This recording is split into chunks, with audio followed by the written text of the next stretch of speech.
beloved Boss Mike Cervera. So ngayon, mga kababayan ko, paano na kaya si Paano na kaya si Bong Revilla kasi mga kababayan ko 'di ba? Ilang araw na ba? Ilang gabi na bang nakakulong si Bong Revilla diyan? Si Lani Mercado umaapila na. Ito na, pasok. Kulong si dating Senador Bong Revilla. May panawagan naman sa publiko Ang asawang si na? Cavite Representative Lani Mercado. Ano? Mula sa Quezon City, nangunguna sa balita Yan si na. Reniel Pawi. Reniel, anong panawagan at sino-sino mga dumalaw sa dating senador ngayong araw? Nako. Jiggy, pasado alauna ng hapon ay bumisita rito sa may Quezon City Jail Mill Dormitory itong si Cavite Representative Lani Mercado kasama yung kanyang dalawang anak na sina Brian at Gianna Revilla. Nako. So dumalaw na ho ang asawa ni Bong Revilla na si Lani Mercado. Nakangiti siya nung pumunta rito pero hindi na nga siya nagbigay ng anumang pahayag para sa sitwasyon pa ng kanyang asawa na nasa loob nga ng tiita na si dating Senator Bong Revilla. Pero Nako, patay na. sa kanyang Facebook post ay nakita natin yung pahayag nitong si Ginang Revilla. Ang post daw mga kababayan is, as his wife and as a public servant myself, I ask for understanding, fairness, and respect for due process. Mga kababayan ko, lagi na lang ganito. Lagi na lang ganito yung mga panawagan ng mga inaakusahang mga magnanakaw sa gobyerno. Due process, bakit? Hindi pa ba due process yung nangyari? Diba? Mga kababayan ko, wala bang due process yan? Putik na yan Sinabi na sana raw ay makahingi sila ng konting pangunawa at respeto at magkaroon din ng due process itong gumugulong na investigasyon sa kaso ng kanyang asawa. Sabi niya sa mga susunod na araw ay hindi na raw siya magbibigay at ang kanyang pamilya ng anumang pahayag. Hindi! Lumabang kayo! Sabi dito ni Lani Mercado, mga kababayan ko, I do not intend to make any public comments moving forward. So hindi na daw siya mga kababayan magbibigay ng kanyang mga komento patungkol po siya nangyari sa kanyang asawa na inakusahan ng patong-patong na kaso, plunder, malversation. Alang yan, mga kababayan ko, ewan ko ba, hindi na nadadala ang kapal ng muka. Hindi na nadala. Diba? Oo. Caps, amazing stories! Tanaran, tantanet, ang panday! Putik na yan. Mga kababayan ko. Tapos magbubudot-budot.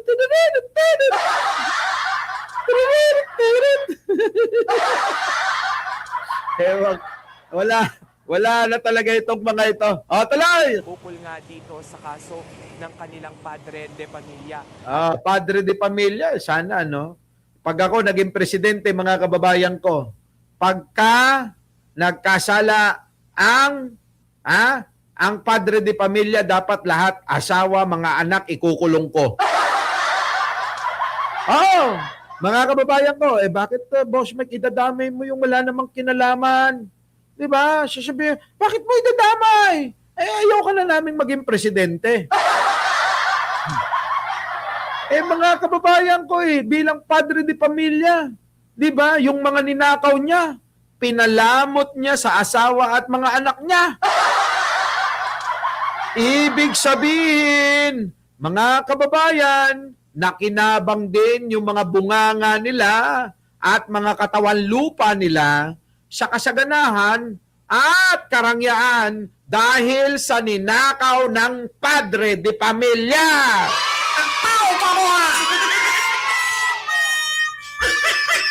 Ewan ko lang kung may magnanakaw pa. Diba? Mga kababayan ko siya, talagang pag ako naging presidente, ewan ko na lang. kahit yung anak nyo sa mga kabit nyo, dadamay ko. Di ba? Pag napatunayan kayo na nagnanagnakaw sa gobyerno, anak nyo sa kabit nyo na 5, 6 pala. Ay nako, lahat yan, damay-damay yan. Oo, death penalty agad yan. Diba mga kababayan? Kasi hindi talaga titinutumban siya na ito kapag ka talagang hindi mo hinigpitan at hindi ka gumamit ng ng aserong kamao o aserong kamay. Wala na, hindi na kailangan ng kamay na bakal. Hindi na uubra na kamay na bakal dito. Aserong kamay ang dapat gamitin.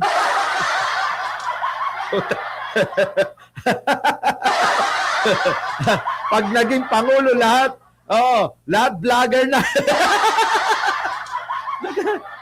Sinasabi ko na nga ba? Eto na. Dito namang DILG, no, kaninang hapon ay isinapubliko na yung mugshot nitong si Rizal. Nako, mga kababayan, ito naman si Arnold Lopez, isinend pa sa akin to.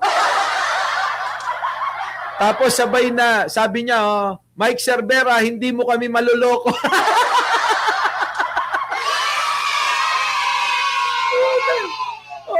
Tingin ko nga, akala ko naman, ginawa ng DDS, ginawan ako ng ganito. Nung tinititigan ko, oo nga, putik na mga DDS to, ginawan ako ng ganito. Yung pala si Bong Revilla, Tao ka mo! So, ito si Arnold Lopez, wala rin magawa, Inawat mo. Hindi, talagang sinend niya. Tapos, ang lalaking letra, sabi niya, Mike Cervera, hindi mo kami maluloko. Hayop ka. Napakawalang yamo rin, eto na. Pasok. At itong 6 pa niyang kapwa akusado dito sa maanumalyang flood. Ang dami nila. 6 na akusado plus si Bong Revilla, 7 pala sila na sabay-sabay na kinasuhan ng Ombudsman at ng DOJ at ng ngayon ay dinidinig yung kaso nila sa Sandigan Bayan. Di ba? Control project sa Pandi, Bulacan. Jiggy. At Rizal, bakit ngayon lang daw nilabas itong mga mugshot? Oo nga, bakit ngayon yan lang nilabas yan? Mukhang inedit nyo parang, mukhang inedit pa nila para maging kamukha ko,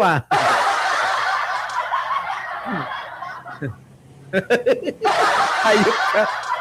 Talagang pagsosuotin mo pa ako ng dilaw, ito na. Paliwanag ni DILG Secretary John Vic Remulla ay kinapos lang sila ng oras kaya ngayon lang hapon ito nasa publiko. Pero Kinapos daw ng oras. giit niya ay hindi nga raw magkakaroon ng VIP or special treatment itong si Nako, wala kang VIP ngayon. Hindi katulad nung panahon ni Digong at saka ni panahon ni Pinoy. Ayaw ko ng dilaw, pulahan ako, pulahan. Naku, patay na tayo. Paano kaya ito? Wala nang special treatment, di ba nga? Kung ano yung pagkain sa loob, yun ang kakainin niya. So araw-araw, kailangan hatiran ng pagkain yung si Bong Revilla. Paano na ang mga gabi? Di ako mapakali. Paano na ang mga umaga? Ako'y nakakulong pa. Kung ako ay hindi nyo palayain at hindi nyo dinggin. Grabe to, mga kababayan. Sakit na. Ito. Bakit kanyo masakit? Sanay ho kayo na matulog na naka-aircon. Sanay po kayo matulog, malinis, yung mga kama nyo, kobre kama. Halos araw-araw pinapalitan ng katulong yan. Di ba? Sanay kayo paggising nyo, ay manonood lang kayo ng vlog ni Mike Cervera. At makikichismis sa iba. Sanay kayo na na paggising nyo nakalatag na yung breakfast and bed nyo. Yung katulog nyo, yung breakfast nyo, dinadala sa kama nyo. Completos Ricardos. Oo. Ba? Kakalembang ka lang ng ganito. Darating na kung ano yung gusto mo. Yes po, sir. Ano pong ipag-uutos nyo? Pagtimpla mo ko ng kape, ayaw ko ng tsaa. Palitan mo to. Di ba? Ayokong kumain ng heavy sa umaga. Ayoko ng rice. Palitan mo to. Ikuha mo ko ng pagluto mo ko ng ng steak. Yung rib eye, gano'n. 'Di ba, mga kababayan ko? Yun yung pinakamasarap sa parte ng steak eh. Rib eye, At ikuha mo ko ng mga gulay-gulay para healthy ako. Ngayon, ang hirap na gawin nun. 'Di ba? Paggising sa umaga, anong gagawin mo? Maglilinis ng kubeta. 'Di ba? Wala na akong kalayaan. Pag nangangatwiran, ako'y tutumbungan. Tao ka mo ha! Mga kababayan ko, ganyan sa preso. 'Di ba?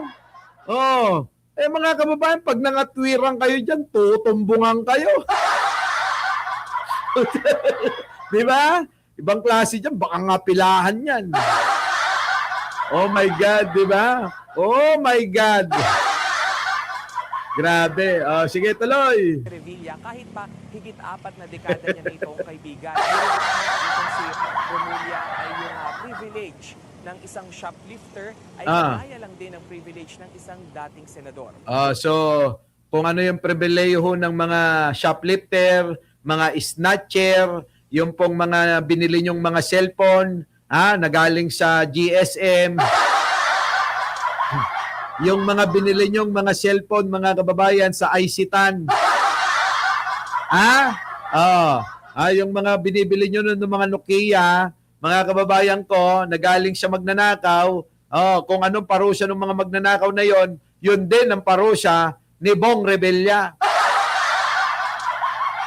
Kung may toka ng paglilinis sa kubeta, meron ding toka si Panday.